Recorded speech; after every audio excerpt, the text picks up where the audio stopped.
കൊല്ലം ശാസ്താംകോട്ടയിൽ school വിദ്യാർത്ഥി ഷോക്കേറ്റ് മരിച്ചൊരു സംഭവം, അതിദാരുണമായ സംഭവം. ഈ സംഭവത്തിൽ സ്കൂൾ മാനേജ്മെൻറ്റിനും KSEB അധികൃതർക്കും ഗുരുതരമായ വീഴ്ചയുണ്ടായതായി പ്രദേശവാസികൾ ആരോപിക്കുന്നു. സ്കൂൾ കെട്ടിടത്തിന് മുകളിലൂടെ അപകടകരമായി താഴ്ന്നു നിൽക്കുന്ന വൈദ്യുതി ലൈനിനെ ചൊല്ലിയുള്ള ആശങ്ക മുമ്പും അറിയിച്ചിരുന്നു എന്നാണ് KSEB മാനേജ്മെൻറ്റ് അവകാശപ്പെടുന്നത്. എന്നാൽ പൊതുപ്രവർത്തകരടക്കം ഈ വിഷയത്തിൽ വളരെ വലിയ പ്രതിഷേധമാണ് ഇപ്പോൾ ഉണ്ടാക്കിക്കൊണ്ടിരിക്കുന്നത്. എന്നാൽ KSEB അധികൃതരെ മാസങ്ങൾക്ക് മുൻപ് തന്നെ ഈ വിവരം അറിയിച്ചു എന്നാണ് സ്കൂൾ മാനേജ്മെൻറ്റിൻ്റെ പ്രതികരണം. പരാതി നൽകിയിട്ടും ലൈൻ ഉയരത്തിൽ സ്ഥാപിക്കാനുള്ള നടപടി സ്വീകരിച്ചില്ലെന്നാണ് സ്കൂൾ മാനേജ്മെൻറ്റ് വിശദീകരിക്കുന്നത്. KSEBയുടെ ഭാഗത്തു നിന്നുണ്ടായ ഗുരുതര വീഴ്ച എന്നാണ് ഇപ്പോൾ ലഭിക്കുന്ന വിവരം.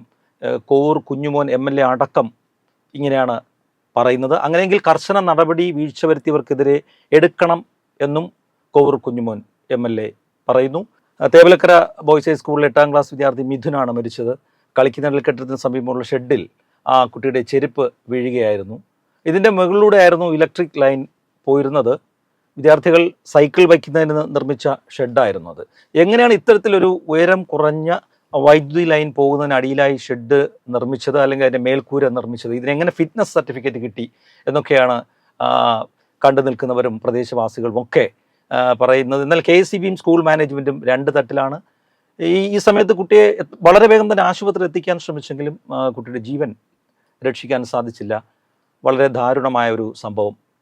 സ്കൂളിൽ വിദ്യാർത്ഥി മരിച്ച സംഭവത്തിൽ വീഴ്ച പറ്റിയിട്ടില്ലെന്നാണ് KSEB മാനേജ്മെൻറ്റ് പറയുന്നത്. പക്ഷേ ഇപ്പോൾ സ്കൂൾ അധികൃതർ ഒന്നും പ്രതികരിക്കുന്നും ഇല്ല.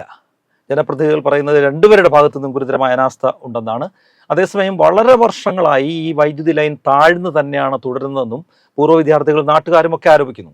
സൈക്കിൾ സൂക്ഷിക്കാൻ ഷെഡ് നിർമ്മിച്ചതോടെ കൂടുതൽ അപകടാവസ്ഥയിലേക്ക് എത്തുന്ന സ്ഥിതിവിശേഷം ഉണ്ടായെന്നാണ് ആരോപണം. ഷെഡിൻ്റെ മുകളിൽ നിന്നും കയ്യെത്തും ദൂരത്താണ് വൈദ്യുതി ലൈൻ. എന്തായിരുന്നാലും ഇതിലിപ്പോൾ അന്വേഷണം പ്രഖ്യാപിച്ചിരിക്കുകയാണ് വിദ്യാഭ്യാസ മന്ത്രി വി ശിവൻകുട്ടി. നാടിന് നടുക്കിയ ഈ സംഭവത്തിൽ ഇതിൻ്റെ അന്വേഷണ റിപ്പോർട്ട് പുറത്തു വന്നാൽ മാത്രമേ ആരുടെ ഭാഗത്താണ് വീഴ്ച ഉണ്ടായതെന്ന് അറിയാൻ കഴിയൂ. KSEB അധികൃതരോടും അന്വേഷണം നടത്തി അതിൻ്റെ റിപ്പോർട്ട് നൽകാൻ വൈദ്യുതി വകുപ്പ് മന്ത്രി കൃഷ്ണൻകുട്ടിയും ആവശ്യപ്പെട്ടിട്ടുണ്ട്. എന്തായിരുന്നാലും നാടിനെ നടുക്കിയ വലിയ ഒരു ദാരുണമായ സംഭവം. തൻ്റേതല്ലാത്ത കാരണങ്ങളാൽ ഒരു ചെരുപ്പെടുക്കാനാണ് മിഥുൻ ആ ഷെഡിൻ്റെ മുകളിൽ കയറിയത്. എന്തായിരുന്നാലും അന്വേഷണ റിപ്പോർട്ട് പുറത്തുവിട്ട് ആരുടെ ഭാഗത്താണ് വീഴ്ച ഉണ്ടായതെന്ന് നമുക്ക് അതിൽ നിന്ന് അറിയാൻ സാധിക്കും.